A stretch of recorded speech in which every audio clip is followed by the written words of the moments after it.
So this is a headline really that caused so much uproar. It says the nigger in the White House. Why exactly did you insist on using this term in this way? Well, that was the whole point of this. It is that a great many people in the United States continue to think of President Obama as the nigger. And I wanted to make that point, that there's a substantial amount of racism still existing in the United States, and that's how I expressed it in order to get that point across as strongly as I could. So here's the issue that I think that I had with the piece. Seeing it in print actually did not bother me because I think it is pertinent to the news story if there is a legitimate reason for using it.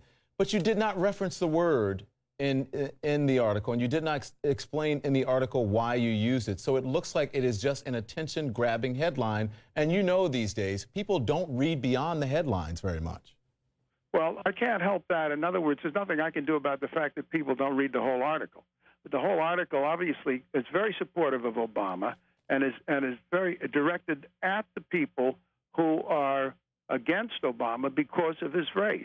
And that was the point of it. Well, I understand that, but as I said, you didn't reference the use of the headline anywhere. And listen, I've been a victim of that. I have people who write headlines for things that I wrote, and it has nothing to do with what I actually wrote. I understand that. But you insisted on this headline, yet you didn't really reference why you insisted on it in the article. I didn't insist on it, particularly that's the headline. That's the title I put on the piece. I submitted it to the publisher, and that's the way he ran it.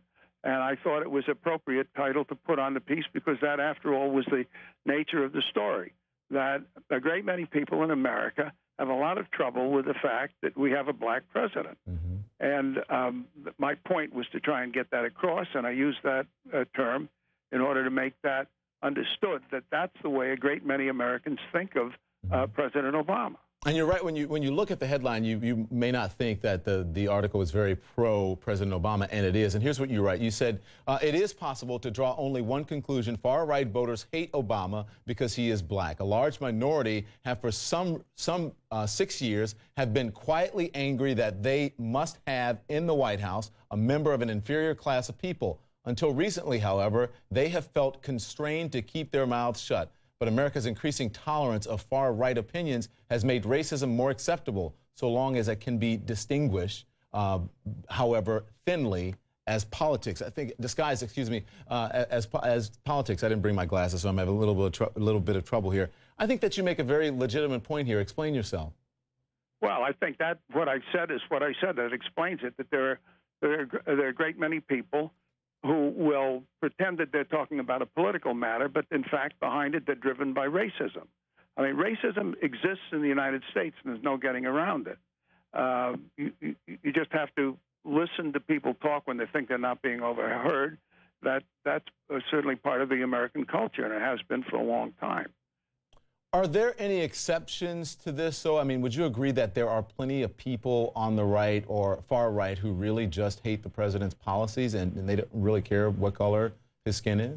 Well, of course. I mean, there are all kinds of reasons for people voting the way they do, for reasons for feeling the way they do about the president or any president.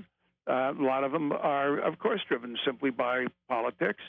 But you have a substantial number of people, and it would be impossible to put percentages to it, who are very driven by their own racist attitudes. And that would not just be true of the South.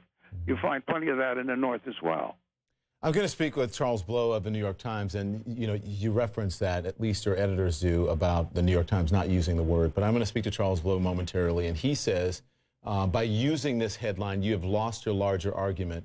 And I believe he thinks that you lost the moral high ground as well. Is he right? Is he wrong or right about that? Well, I don't think so. I wouldn't have done that if I thought that were the case, but I don't think it's the case.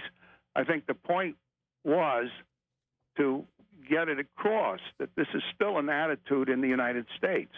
And clearly, from the response that I've had, I expected there would be some response. I expected there'd be some dust-up, but not to the extent that there has been. And that makes it very clear to me that this is still a very emotional issue for the American people.